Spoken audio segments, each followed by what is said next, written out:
Dobar dan i dobrodošli u novi video. Danas pravimo kikiriki bajaderu. Ukoliko vas zanima recept za ovaj kolač, ostanite sa mnom.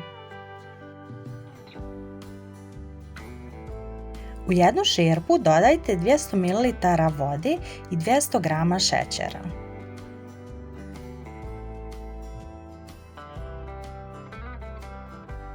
Zatim sve to fino promiješajte i kuhajte na laganoj vatri dok ta voda ne krene da ključa i dok se šećer sav fino ne istopi.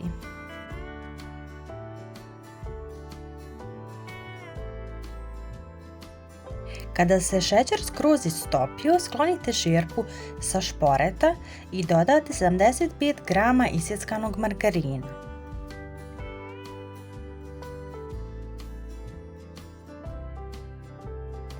Sve to fino promiješate dok se margarin potpuno ne istopi.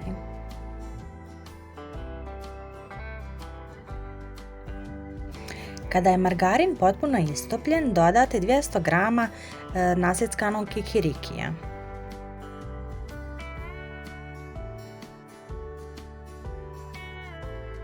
Poslije toga dodajte postepeno 200 g mljevenog keksa.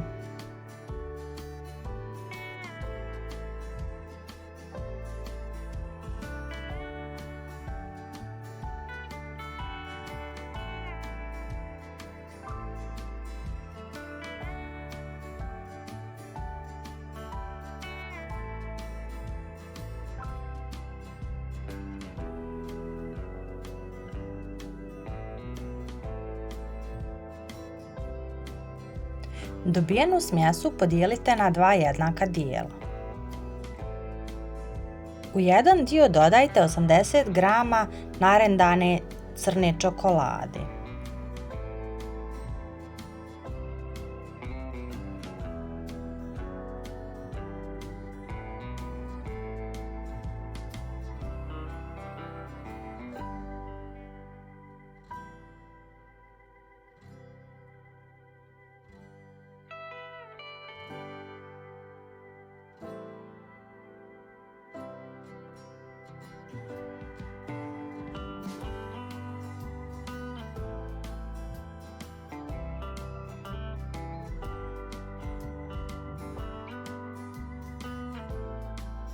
U jedan dio dodati 50 g mljevenog keksa.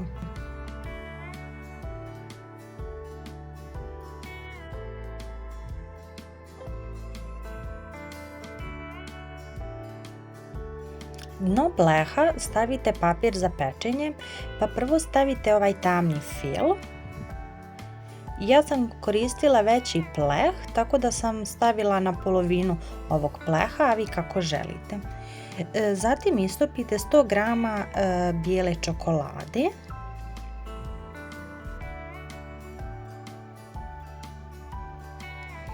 Čokoladu sam topila nekih 10 do 15 sekundi u mikrotalasnoj. Stavite 15 minuta u zamrzivač da se stegne, a zatim gore stavite svijetli fil preko te bijele čokolade.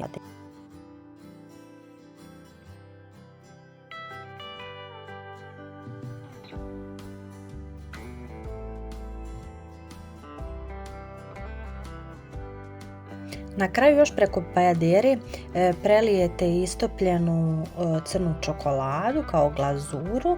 Ja sam koristila nekih 100 g čokolade i 2 kašike ulja. Gotovu bajaderu stavite u frižider da se stegne čokolada, poslije toga izvadite i sjecite na štangle i služite. Hvala vam na gledanju i podršci, a mi se čujemo u nekom sljedećem videu. Ćao!